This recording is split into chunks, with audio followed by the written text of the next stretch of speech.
Welcome back to Toowoomba Forward. My name's Tim Entwistle and welcome back to the show. Joining us with us right now is Andrew Reeson. Andrew, thank you for being on the show. Thank you. Thank you. So can we start off by just you introducing yourself to those who don't know you yet, and tell us about the qualities that you possess that you believe will make you an effective counsellor for the next 4 years. Right, so my name is Andrew Reeson. What is there to say? So I live in Harlexton with my wife and 2 kids. 31 years old, born in Toowoomba, raised in Ringandan. We now live in Harlexton.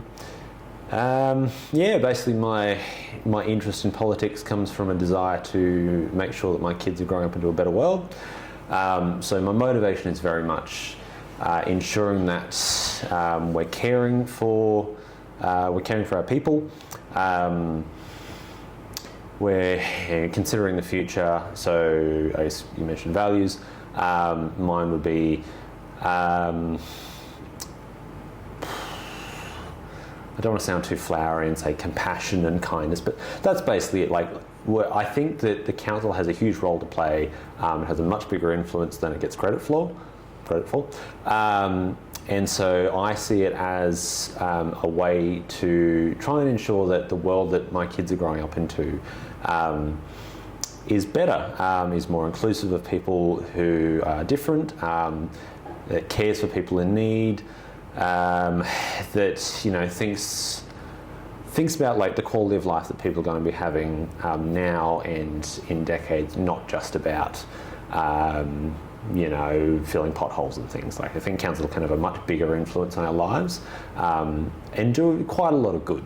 And so that's my influence is in that more human side of it, of how can we both look after the tangible stuff, like making sure we have good infrastructure and clean water, etc., but also making sure that we're keeping in mind that at the end of the day, the Toowoomba region is 180,000 people and it's communities, and so I'm interested in looking at how can we build up those communities and care for people, whilst also doing the things the tangible things. Sure. Thank you for that.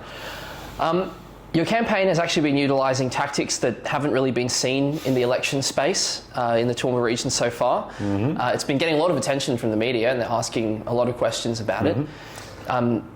So far you've been doing community barbecues, a bike ride which garnered a lot of attention, and a lot in free advertising as well. Like the Chronicle was very happy to report that and give you a big good spot there. Yep. So this strategy does seem to be working quite well for you. Yep. What was your reasoning behind going down this path? And do you think it'll be enough to garner the necessary 32,000 votes necessary to make it into the top 10? Look, I'm feeling really hopeful. My reason for doing it the way I've done was 2 things. Firstly, the traditional approach, there's 2 issues with it. One, you need a ton of money. So the standard thing of, you might go to a couple of forums, but otherwise it's call flutes, flyers, both of which I've done because they're kind of necessary, but then TV ads, newspaper, radio, etc. The amount of money required to run that style of campaign is insane. Like my entire budget is about $3,000. For comparison, previous years candidates spent up to $60,000. That's just not realistic. Even if I had that kind of money, I wouldn't want to spend it just on standard marketing. So it was a mix of, okay, what are my constraints? What can I realistically do? If I can't do traditional advertising, how do I actually reach that huge number of voters? There are some things like call flutes, they're a bit of a necessary evil, as much as everyone hates them. But for a lot of people, that's all that they'll ever see. Sure. Flyers, again, a bit annoying, but it's a way to communicate a bit more information than you can fit on a sign. So it's like, okay, I'll do those 2 things. There's half my budget gone. But then the rest of it, I had to look at what do I want to see as a voter, and the standard political campaign of, a guy in a suit going around shaking hands, taking photos. I don't want to see that. And most people don't. Most people are sick of that. What I want to see is someone actually get involved in my community and show that A, they're a real human, they're not just a face on a sign, they're a decent human, they actually care about this community and they want to do something more than just show up and shake hands, that they're actually contributing something because, I strongly believe you treat people the way you want to be treated. The whole do unto others as you'd have them do unto you. It's that basic thing of, well, if I don't want to see that traditional campaign of the very fake veneer of the stereotyping politician, I'm not going to do that. I'm going to be the kind of person that I want to see. I want to see someone who's active in my community, who's doing something positive and who's actually contributing. It's quite rare, but I have seen this succeed in other electorates. And I've seen it cut through traditional advertising, because if you're looking at a few candidates and it's that guy who's on TV every 5 minutes and you're sick of his ads, the guy who's put call flutes absolutely everywhere, or the guy who showed up, ran a barbecue, said g'day, shook your hand and said, I want to hear from you, I care about what you have to say. One of those cuts through, and it's also a lot cheaper. And so that was basically it. I was like, okay, these are my constraints, this is what I want to see, this is what I know will work. And so it was basically my only option, because realistically, you've run for council before, you need an insane amount of votes. You've got to do something. And so I thought, well, if I can get a reputation for being the only guy who's actually shown up, who's been driving things, then that'll work in my favour. And yeah, it's like I got in the Chronicle 3 days in a row because of the community bike ride I ran. There is that, but it's not really sneaky. But the Chronicle want to be covering local stories that people care about, and some guy puts up a call flute, that's not a story, no one cares about that, but some guy running a community event that's really positive, that's got 4-year-olds and 7-year-olds interacting, that's worth covering. And so there's that double whammy, I guess, where I get to reach people directly at an event, the press get involved, it's something positive, I'm actually contributing to the community, and it's something that I can be proud of even if I lose. That was one of the big things for me. If I win this election, sweet. If I lose, I want to know that at least I did some good along the way and I didn't just send a ton of call flits to landfill. Sure. Great. Thank you for that. In those conversations that you've been having, could you pick out one specific issue that you've been hearing a lot from residents in these conversations and community barbecues that you've been having? And what are you doing to address that? Well, what are you hoping to do to address that? Probably the most consistent thing, it's a feeling of a lack of representation. So, everyone's got their concerns about the roads and water and blah, blah, blah. But the consistent feeling behind that is that I'm not being represented by the current councillors. A lot of people, they couldn't tell you even who the mayor is. They definitely don't know who all the councillors are. They don't know who the candidates are. There's this feeling that government on all levels exists out there. It doesn't exist here. So in my world, I'm on my own. I got nothing. Like, there's something, I don't know, let's say the bubbler in your local park's busted. Most people will just go, oh well, because they don't feel like if they went and talked to a councillor that anything would actually get done. There's that feeling of disengagement and disillusionment, and overall it's a feeling of these people don't represent me. So that's why one of my sort of 3 campaign pillars is we need better representation. People need to know that the council is there to serve them. They're not there to sit in an office and take a paycheck, that they should be actively getting out into the community and doing things and fixing problems and being proactive. One of the other big complaints is that the council seem very reactive, not proactive, and part of that is because they're not going out and listening to people and saying, what's going on in your world? How can we help? So you'd be wanting to advocate for some more local representation, like meeting people, more events, more? Yeah, well, the big structural change is having a divided electorate. So ideally, instead of having 10 councillors in one big blob, where you don't know who your local is, you don't know who to talk to, you don't know who's responsible for what, you'd have your one guy And so if you have an issue, you know who to talk to, and if you're not happy, you know who to vote out. And for someone like me trying to break into that, I would be trying to target about 11,000 voters instead of 110,000, which makes it easier for people who don't have a huge budget to break through. So there's more scrutiny on existing councillors. Hopefully residents feel like they're actually getting represented better, and hopefully there is more turnover at elections, because one of the current problems we have, which feeds into all this, is that there's hardly any turnover, and if people want to stay there forever, they can. They're never really under any threat. And so it just compounds these issues. So changing that structural issue of going from an undivided to a divided electorate, making sure that everyone has one local representative, I think that will go a long way towards fixing a lot of these follow-on issues. Sure, great. Thank you. So I wanted to clear something up that I've been getting a lot of comments on that people are curious about. You're running as an independent candidate. Yes. You haven't declared any affiliations to a political party. Yes. Despite this, your corflutes use the official tone of green that the Greens party uses, a similar all caps font, and their diagonal ticker motif. You were also pictured with Larissa Waters at a Greens community forum in November, wearing your campaigning shirt at that event. Yes. So we just want to sort of eliminate any confusion here for complete transparency. Are you affiliated with the Greens in any way? And if not, do you differ politically from them? Not officially connected. When they took the photo at that event, I was like, no, I don't want to be in this, because someone will see it and make an accusation. So, no. Look, I'm very, very progressive. I know that that's not particularly popular in Toowoomba.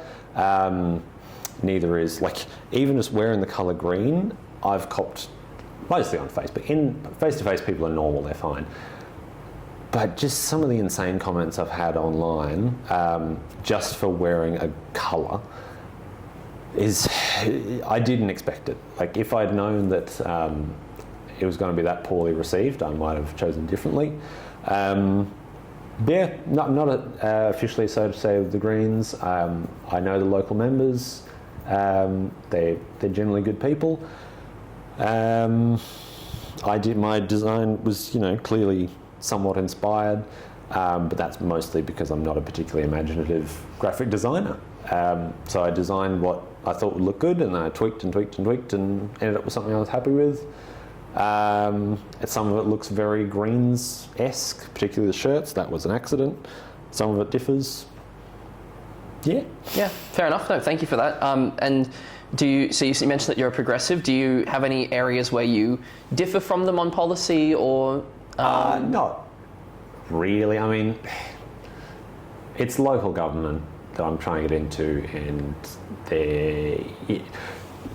there's not particularly like a Greens platform on a local level, but the basic. Well, I mean, to clarify, they're the only party that's running in officially here. And I don't think regions. They should, but that's a whole other area. I like that local level is party neutral. I don't think people are aware that currently half the councillors are party members, and that will always be the case, because at the end of the day, they're all politicians. They're going to have some connections to higher level politics, and you can't eliminate that. But I do think it's positive that everyone is at least technically independent on a local level. And I see, from what I can see with current councillors, they're good at working together and disagreeing with each other when they have to, rather than going along party lines. So I think that's sure. It's good that it is independent, and I'm happy to stay that way. If in the future I join a party, that wouldn't affect the way that I operate now, because my policies as a councillor are guided by my values and the kind of city and region that I want to see, sure. Not by some party. Yeah, okay. Thank you for that. I want to talk about housing affordability and availability of homes, because this is a major issue that a lot of residents have been raising. Obviously, it's a multifaceted issue where state and federal have a role to play. But in terms of council, what role do you think they have to play in approvals, the type of homes that should be built. And in principle, do you support solutions like high density living in the Toowoomba CBD? Yeah, it's a tricky one because, well, it's the same in a lot of areas. Council gets scrutinised for things that are not their responsibility. Yep. So, for example, homelessness, terrible. In a rich country like Australia, homelessness should not exist. But the council does not have the legal ability or the budget to build housing. That's a state thing. Yep. And so it's a mess, basically. And so my thing is, like, we need to stop building out, we need to start building up. For several reasons. So one of my platform points is sustainable development. So we know that we need to develop further. We're supposed to have 70,000 people over the next 30 years. They've got to live somewhere. If we continue with the way that we're currently developing, as in going further and further out, we're going to be bulldozing more farmland and bushland, and building these little cookie cutter houses that are disconnected from everything, no services, employment, education, community groups, things like that. And so it's not sustainable from an environmental perspective because, bulldozing a heap of natural land, using a ton of resources. Those kind of homes, they're generally energy efficient. There's all these environmental issues, but then there's the social issues of social isolation, people not having access to services and things they need. When you're stuck, say 20, 30 minutes from Toowoomba, you have to drive a car. So that means that anyone that can't drive because they're too young, too old, disabled, or can't afford it, they're automatically pushed to the margins of society. So our current model of development isn't sustainable from a social side either. So the solution I see is to stop doing that and instead redevelop closer to the city centre. I'll talk about Toowoomba a lot, but it's a similar problem out. Like I was talking to someone from Crow's Nest this morning, and he said according to him, no one in the town wants those same sprawling developments out in Crow's Nest because it's a small country town. People move out there for that lifestyle, and these cookie cutter developments kind of ruin that.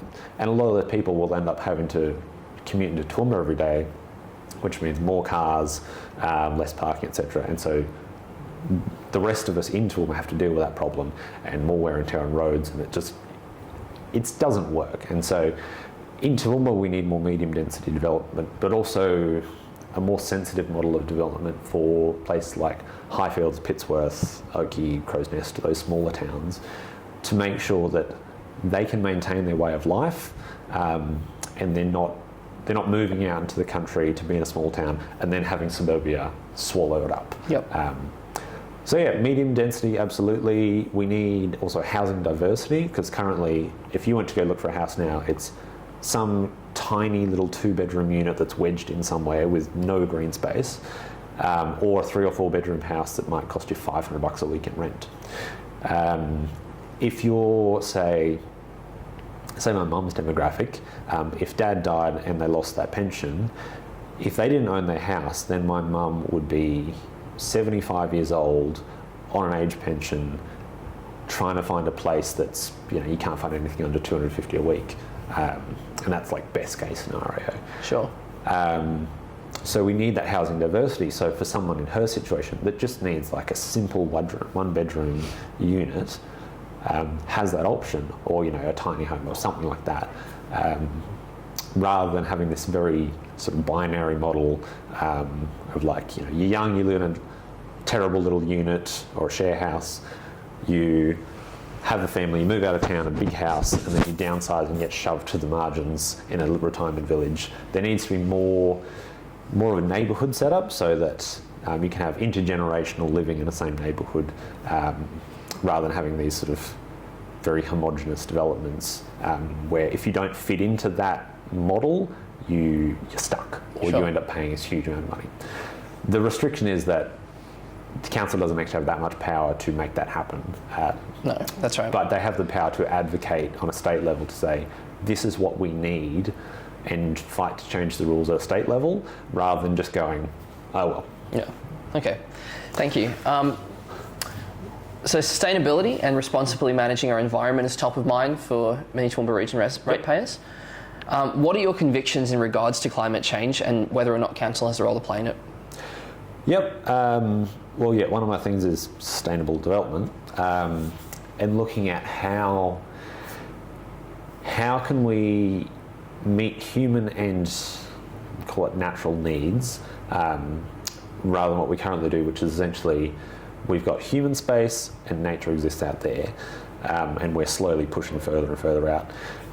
Instead, look at how can we make sure that our general lifestyle is conducive towards having a healthy environment. And I think council can do a lot. Like the big things, when we talk about like climate action, it tends to be about coal and gas, and council just doesn't have much of an effect there. But something like transport, like if you want to go anywhere, you're either on a council path or a council road. And so that physical infrastructure affects the way that you can physically get around your city. And so I'm a big proponent of active transport. I ride a bike everywhere. The state of our active transport infrastructure is shocking. And that also extends to basically anyone outside of a car. So if you want to walk, ride a bike, ride a scooter, wheelchair, mobility scooter, it's all the same problem of our pathways are terrible. And so on the environmental side, let's say you've got someone who cares about the environment, they want to reduce their carbon footprint, they don't want to contribute to air pollution or whatever it is. They've got a choice of they either drive a car or they hop on a bike and risk their life. And for most people, that's too far. Like, it's not a lack of desire to change, it's a lack of council investment in what they need to actually make that change. So Sure. Something like active transports, it's an area where council can have a huge impact on our lifestyles and ensure that people can make those positive steps and reduce their environmental impact whilst also improving their quality of life. Yeah. Okay. Thank you. Just to follow up to that as well, in principle, do you support the use of travel restrictions on Toowoomba Region residents if you want to encourage active transport? So would you support restricting their ability to use a car to reduce carbon footprints, or limiting their ability to leave their suburb? No, I just don't think that there's any merit in that. Realistically, so the approach you want to take is to give people more options rather than restrict their options. Because if you tell people aren't that complicated. If you tell a toddler you can't do that, they will get very upset. Adults aren't that different. We just like to pretend we are. But also I believe the government shouldn't be making your life harder. And so let's say the goal is to reduce car trips by X%. You can either use an incentive to draw people, say, onto bikes or walking, or you can use a punishment by saying you've only got this many kilometres per week, which realistically that's not going to happen here. That also, it just doesn't work because people don't like being told what to do. Particularly in Australia, we've got a bit of an anti-authority streak. So instead, what we should be doing is incentivising. So say we're talking about active transport. If the council wants people to get out of their cars, then they need to give them other options. So people should be able to walk everywhere or walk where they want to, bike, etc., access stuff they need safely, conveniently, quickly. And that's where the council can invest in the infrastructure required to do that. And so when people are looking at how am I going to reduce my environmental impact, should I ride a bike? The council's like, totally, we've done everything for you, it's easy. So you don't need that punishment side of it that says, no, you have to do this, because people already want to do that because you've made it easy for them. Sure. So you're more supportive of the incentivising rather than punishing or penalising people. Yeah, and things like the council can also run programs to be like, there was a one ride to work day.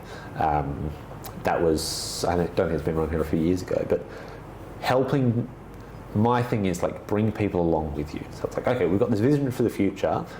It's different to what you're used to, but instead of just forcing it upon you, we're saying, come along with us, free e-bike rental for a week, give it a go. Stuff like that, where people can go, well, there's no cost to me. Seems like fun, I'll give it a go. And you can change people's minds by gently leading them rather than like standing at the back and using a whip. Yeah, cool. Thank you for that. So, just explaining for context, for the sudden cut that you're probably watching right now, the microphone encountered some issues, and so we've had to re-record the last few questions for Andrew. And unfortunately, we do not have access to the same office, so we're right here in Andrew's backyard in Harlexton, Kate Street Park kind of area. Yeah, not quite backyard. Well, not quite backyard. The area, like general vicinity and area. So I wanted to ask you, Andrew, about crime. This is one issue that a lot of people have been talking about. This is a multi-level of government kind of issue that needs to be solved. But in regards to what council can do for addressing the crime issue in the Toowoomba region, what role do you think that council has to play? You can hold the mic. Yeah, go ahead. Yeah, so the important thing to note is criminal justice is a state issue. Like the council, it can't have a direct impact, but it can have a very indirect impact. So in terms of like making sure people have safe housing, have access to the services they need, are able to get around and participate in society, council has a big effect to play there. Yep. Ensuring people have housing, have adequate transport options, because the way that these things work is crime is affected a lot by poverty and people's circumstances. And so if people are pushed to the margins through something like, say, not owning a car or not being able to drive, then they're already at risk of falling into poverty or a life of crime because of their circumstances. So part of, I think, the council's role to play is by ensuring that what is within their control is done very well, making sure people can actually get around and participate in society, but also specifically in terms of things like youth crime, ensuring that there's services for kids, there's stuff to do. One of the main complaints that I hear from kids and parents is there's nothing to do here, which is why a lot of people our age end up just disappearing after they leave school. And so the council can provide things like mountain bike tracks and skate parks and tangible things like that to do. Yeah. But they can also support existing community groups, like, for example, the Toowoomba BMX Club. I visited them the other day, and the work they're doing with kids who are, a lot of them are quite at risk, is amazing. So they're providing a community around a shared interest, and council can support that. So that's what I'd love to see, like more services, more support, particularly for groups that are already working in those areas, so that they've got some backing there. Yeah, 100%. Thank you. Switching gears now to the topic of rich traditions and bold ambitions. So just recently it was highlighted in a committee meeting about the Burke Office Stadium upgrades that were potentially going through, which may or may not have seen the destruction or demolition of two very significant sports sites in the Toowoomba region.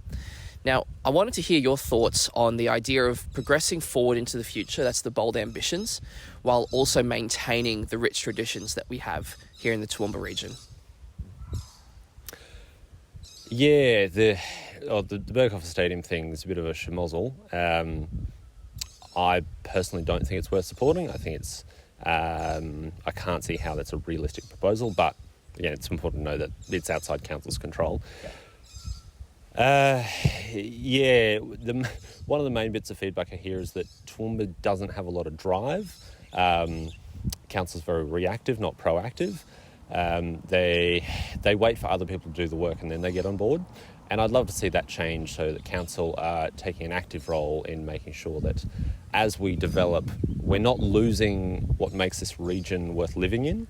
That's the rich traditions part. Because we do have a lot here that is amazing and is worth looking after.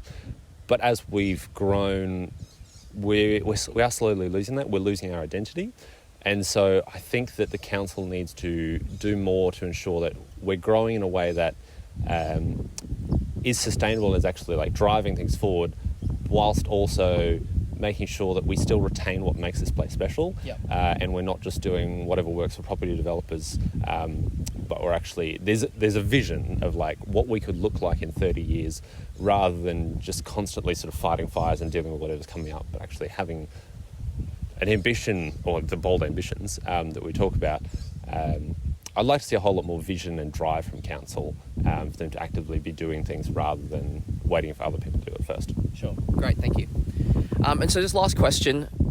If you could say one thing to electors to secure their vote for you, what would that be? I hate this question because you got to sound all flowery and, oh, look how good I am. Look, I'm just an ordinary guy from Harlexton, worked with my hands my whole life. I'm not coming at this from a particularly fancy perspective. My priority is to make sure that my kids are growing up into a better region, that I'm doing everything I can to ensure that they're looked after and that they get to benefit from the decisions that our generation have made, and that they're not having to clean up after us. Yeah. Perfect. Andrew Reeson, thank you for your time. Thank you. Thanks, Tim. Nice.